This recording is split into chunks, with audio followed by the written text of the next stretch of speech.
البرنامج ده مهم لموبايلاتنا كلنا، وده عشان سببين مهمين. اول حاجة عشان بيمنع عنك او بيعمل بلوك لاي تطبيق انت عاوز تشتغل او تذاكر وشايف ان التطبيق ده بياكل وقتك او انت مدمن عليه. تاني حاجة وان هو بيقدر يعمل لك بلوك او حظر لجميع المواقع، مش بس جميع المواقع، ده اكتر من 20,000 موقع زائد 18 او مخصص للبالغين فقط. ومتهيألي انت فاهم قصدي. اول حاجة هتنزل التطبيق من على جوجل بلاي من اللينك اللي هسيبهولك في الوصف. تاني حاجة هتبدأ تشغله. هتلاقي عندك اول اختيار وهو اختيار انك تختار التطبيق اللي بيضيع وقتك. في حالتي انا مثلا وهو الفيسبوك، هبدأ هنا احدد الفيسبوك، وساعتها لما اجي افعل الاختيار ده الفيسبوك تلقائيا هيتعمل له بلوك ومش هعرف افتح التطبيق مهما عملت.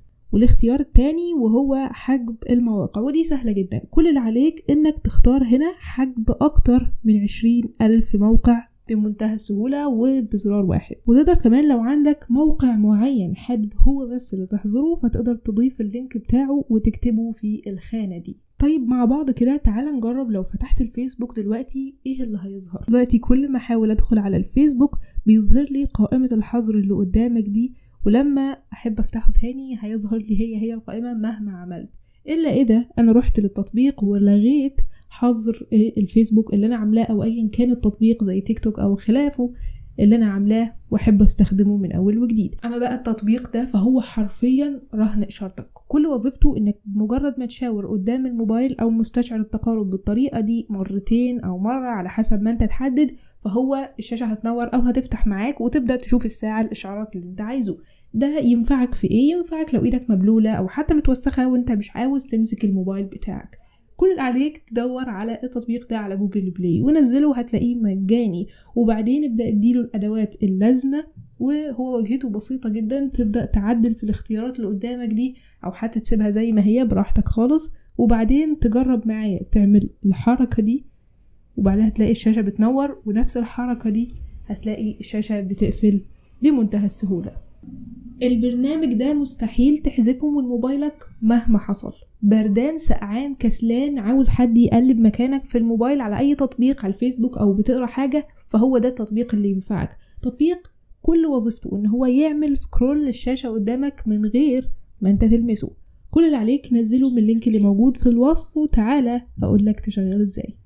اول ما تنزل التطبيق هيبدأ يطلب منك شوية اذونات، طبعا هتوافق عليها. بعد ما تديله الاذونات اللي احنا قلنا عليها هيبدأ يقولك حدد التطبيقات اللي انت عاوزني اشتغل جواها. انا مثلا محددة الفيسبوك وجوجل كروم بما ان هما الحاجتين اللي انا بعمل سكرول عليهم معظم الوقت. ودلوقتي بعد ما اخترنا التطبيقات دي ندخل مثلا على الفيسبوك، هتبدأ تلاقي انه بظهر لك حاجة موجودة على اليمين وحاجة تانية موجودة على الشمال. بمجرد بتعمل بلاي هيبدأ يتصفح لك الصفحة بتاعتك او التطبيق بتاعك من جوه بشكل سلس. تقدر بقى عن طريق الجنب الشمال تتحكم في سرعة التصفح دي، عاوزه ينزل بسرعة قوي ولا عاوزه بطيء لو بتقرا حاجة ايا كان. تطبيق مفيد قوي، محتاج حد يقلب لك وانت كسلان او بردان، فهو ده البرنامج المناسب ليك وخفيف جدا، واحد من افضل التطبيقات اللي انا بتكلم عليها النهاردة. اتحداك دلوقتي انك ماسك موبايلك اصلا بتستخدمه مش عشان السبب اللي انت مسكته فيه. يعني مثلا ممكن دلوقتي انت تكون عاوز بس تشوف الساعة، لقيت نفسك داخل على الفيسبوك، اليوتيوب او حتى التيك توك. التطبيق ده بقى هيحل لك المشكلة السرحان او النسيان بتاعك. كل اللي عليك انك تنزل هذا التطبيق من على جوجل بلاي مجاني تماما. وظيفته ان هو كل ما تدخل تمسك موبايلك او تفتح موبايلك هيسألك انت داخل هنا تعمل. خليني بقى اشرح لك التطبيق شوية. نزله من على جوجل بلاي، واول ما تشغله فعل الاختيار اللي فوق ده. بعد ما تفعل الاختيار دلوقتي جرب تقفل موبايلك وتشغله تاني من اول وجديد.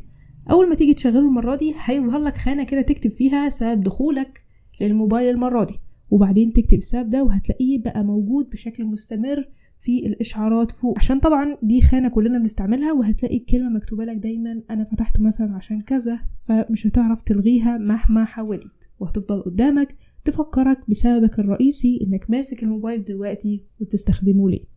اما لو انت زهقان من شكل الانيميشن اللي بيعمله موبايلك لما بتيجي تحطه على الشحن، فالتطبيق ده واحد من ضمن التطبيقات اللي هنشوفها كتير الفترة اللي جاية واللي هتغير شكل موبايلك تماما لما تيجي تحطه على الشحن.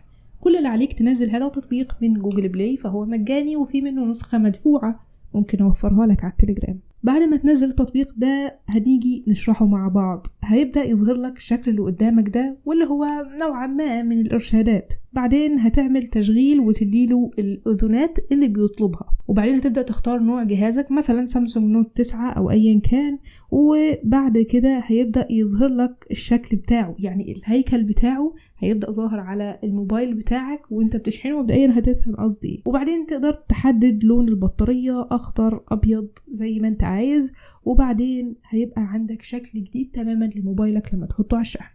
كل اللي عليك تسيب موبايلك شغال، توصل الشحن، وبعدين تدوس زرار قفل الموبايل.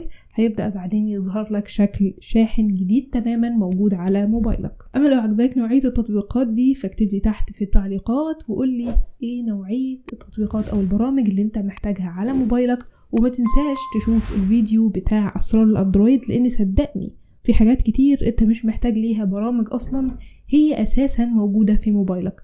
كانت معاكم ايمان محمد، شكرا ليكم دايما وابدا، والسلام عليكم.